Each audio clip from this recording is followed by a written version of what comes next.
चलिए आगे देखते हैं। अब इसके बाद पढ़ेंगे हम मार्जिनल कॉस्टिंग की थ्योरी। देखिए बेटा, मार्जिनल कॉस्टिंग बहुत इंटरेस्टिंग और इम्पॉर्टेंट चैप्टर है, थियोरेटिकल पॉइंट ऑफ व्यू से भी और जनरली भी।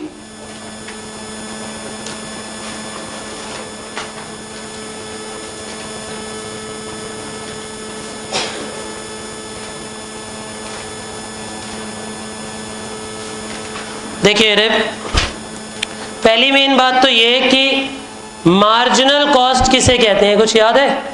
मार्जिनल कॉस्ट का मतलब होता है कि only variable cost is considered. खाली किस कॉस्ट को कंसीडर करते हैं? Variable cost. इस टाइप की कॉस्टिंग में वेरिएबल कॉस्ट को कंसीडर किया जाता है। मतलब जो डिसीजन लेना होता है वो कंट्रीब्यूशन के बेस पे ही ले लेते हैं। कुछ याद आया? Sale minus variable cost gives you contribution. कुछ याद आ गया ना? और फिक्स कॉस्ट माइनस तो होती है प्रॉफिट निकालने के लिए, लेकिन डिसीजन किसके बेस पे ले लिया जाता है? कंट्रीब्यूशन। इस चैप्टर में बहुत कुछ और पढ़ाया जाता है डायग्रामेटिकली। याद होगा आपको break even point, margin of safety. जरा इधर देखो, जैसे ये रेवेन्यू का कर्व है, ये 12th क्लास में इकोनॉमिक्स में भी पढ़ाया जाता है, बीकॉम में भी पढ़ाया जाता है। टोटल रेवेन्यू, कुछ याद आया बेटा? टीआर किसे कहते हैं? Total revenue. कितना टोटल पैसा मिला। और ये होती है टोटल कॉस्ट। ये क्या होती है? टोटल। जहां पे ये दोनों कब मीट कर जाते हैं क्या होता है? ये हो जाता है break even point, right? BEP. इसके नीचे जितनी क्वांटिटी है इसे ब्रेक इवन पॉइंट क्वांटिटी बोल देते हैं। जितनी हमारी एक्चुअल सेल आ रही होती है, ये सोचो एक्चुअल सेल है। अब एक्चुअल सेल और ब्रेक इवन पॉइंट के बीच में जो गैप होता है, इतनी क्वांटिटी लेवल को क्या बोल देते हैं? MOS, margin of safety. इतनी जोन में हम प्रॉफिट कमाते हैं, इतनी जोन पे हम लॉस कराते हैं, इस पॉइंट पे हम नो प्रॉफिट और नो लॉस। बोलिए इतना समझे आप मैंने क्या कहा?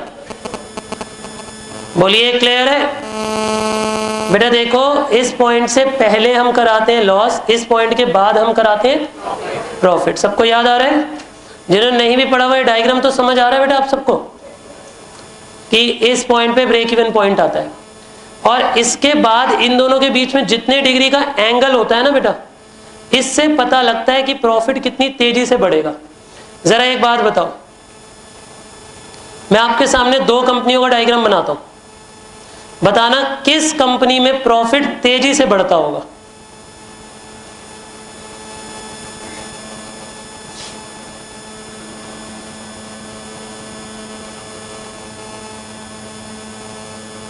ये टीसी है और ये टीआर है।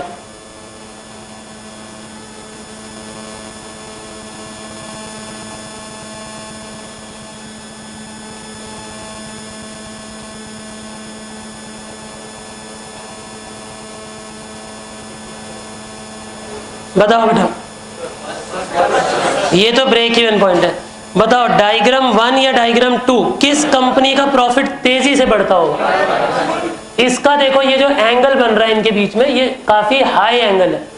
और यहाँ पे इन दोनों के बीच में जो एंगल बन रहा है, देख रहे हैं अब इन दोनों के बीच में जो एंगल बन रहा है काफी छोटा एंगल है। तो ये एंगल से प्रॉफिट पता लगता है कि कितनी तेजी से प्रॉफिट बढ़ेगा फ्यूचर में। ये इसका एंगल हाई है, इसका मतलब इनके बीच में प्रॉफिट बहुत तेजी से बढ़ेगा, लेकिन इनके बीच में एंगल कम है, इसका मतलब प्रॉफिट बहुत धीरे स्पीड में बढ़ेगा फ्यूचर में। समझे? कोई दिक्कत तो नहीं बच्चे? No doubt? शाबाश। आइए जरा पढ़ें। मार्जिनल कॉस्टिंग के एंड में कुछ क्वेश्चन है। एक होता है मार्जिनल कॉस्टिंग और डिफरेंशियल कॉस्टिंग में क्या डिफरेंस है? लिखिए जरा। क्वेश्चन नंबर 48 है बुक में, एकदम एंड में। 48 बेटा, मार्जिनल कॉस्टिंग में और डिफरेंशियल कॉस्टिंग में क्या अंतर है?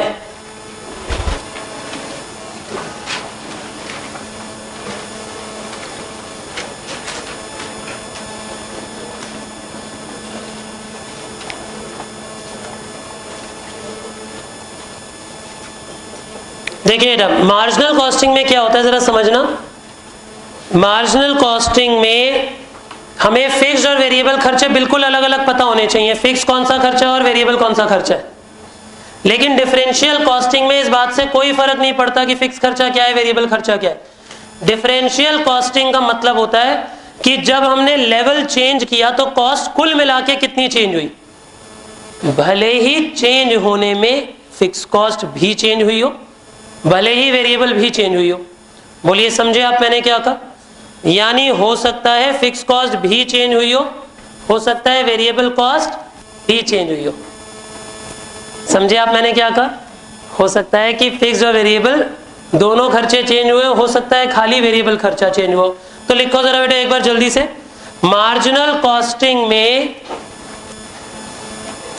लिखिए एक बार जरा जल्दी से, मार्जिनल कॉस्टिंग में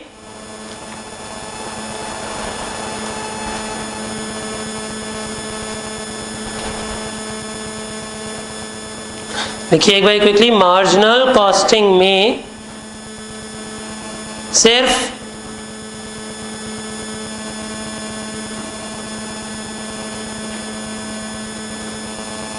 वेरिएबल खर्चे सब्ट्रैक्ट करके कंट्रीब्यूशन निकाला जाता है, वेरिएबल खर्चे माइनस करके कंट्रीब्यूशन निकाला जाता है और चेंज इन कंट्रीब्यूशन को स्टडी करते हैं।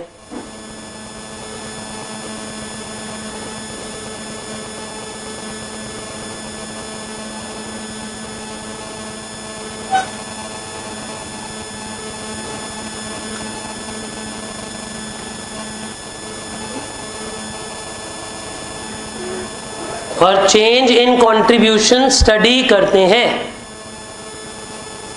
चेंज इन कंट्रीब्यूशन स्टडी करते हैं। बोलिए इतना समझे आप मैंने क्या कहा बेटे? जबकि पेन चेंज करके लिखिए, डिफरेंशियल कॉस्टिंग में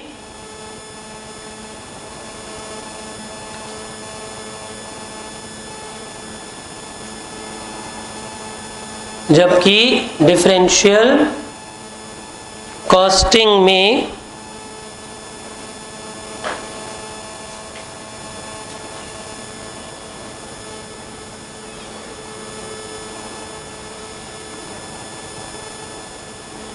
देखिए जरा, जबकि डिफरेंशियल कॉस्टिंग में सिर्फ ये स्टडी किया जाता है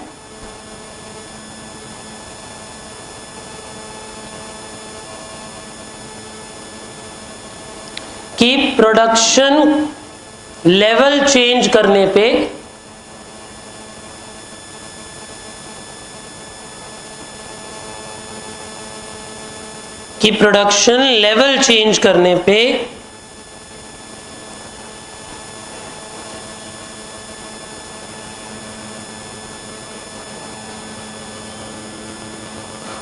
कितनी कॉस्ट चेंज होती है,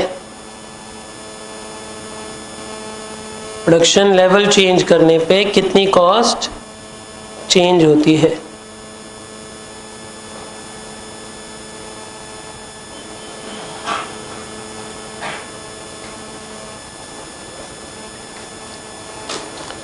बोलिए इतनी बातचीत समझ आई? अच्छा अब अगले क्वेश्चन देखिए, ब्रेक इवन पॉइंट और मार्जिन ऑफ सेफ्टी आपको ऑलरेडी पता है, बट एंगल ऑफ इंसिडेंस किसे कहते हैं ये समझ आ गया डायग्राम में? एंगल ऑफ इंसिडेंस किसके बीच में एंगल को बोलते हैं? जो टीआर और टीसी के बीच में एंगल बनता है, किसके बाद? ब्रेक इवन पॉइंट के बाद। देखिए जरा, ब्रेक इवन पॉइंट के बाद टीआर और टीसी कर्व के बीच में जो एंगल बनता है, ब्रेक इवन पॉइंट के बाद टीआर और टीसी के बीच में जो एंगल बनता है,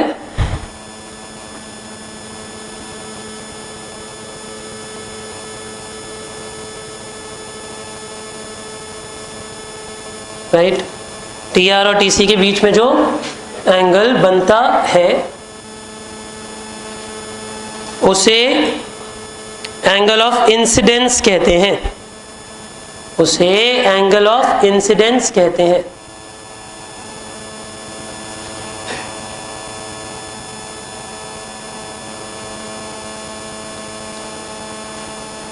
बोलिए इतनी बातचीत समझ आ गई आपको? उसे एंगल ऑफ इंसिडेंस कहते हैं। इतना क्लियर हो गया आपको? और अगर ये हाई होता है तो इंडिकेट करेगा कि फ्यूचर में, अगर ये हाई होता है तो इंडिकेट करेगा कि फ्यूचर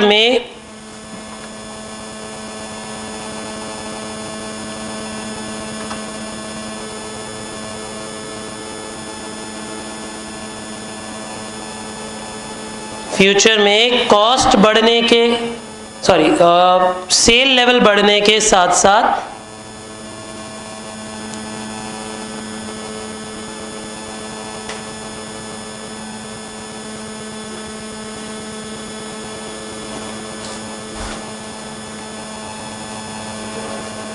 सेल लेवल बढ़ने के साथ साथ प्रॉफिट बहुत तेजी से बढ़ेगा।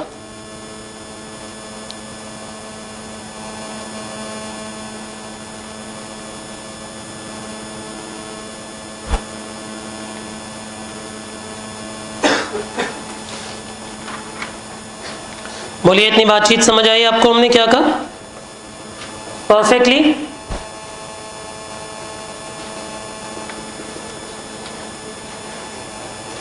इसके बाद वाले क्वेश्चन जनरल है, वो एक एक बार आप पढ़ सकते हो।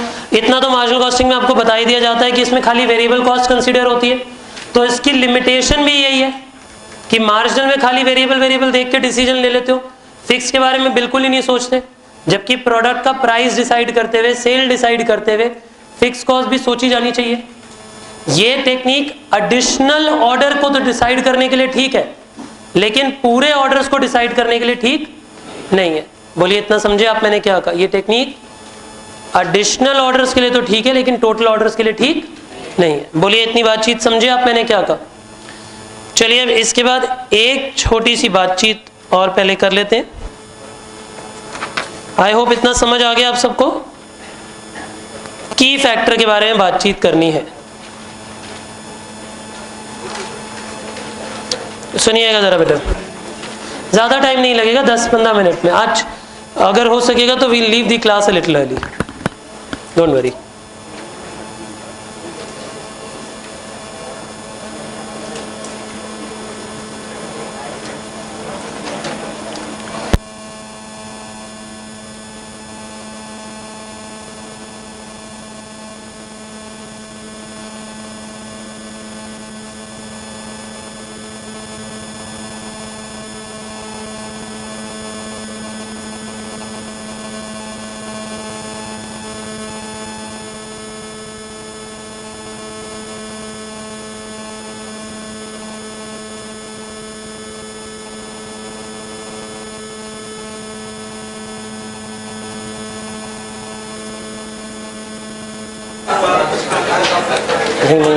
मैंने कहा ना बेटा, च्यवनप्राश सही वाला खाया कर, फिर बहकी बहकी बातें करता है।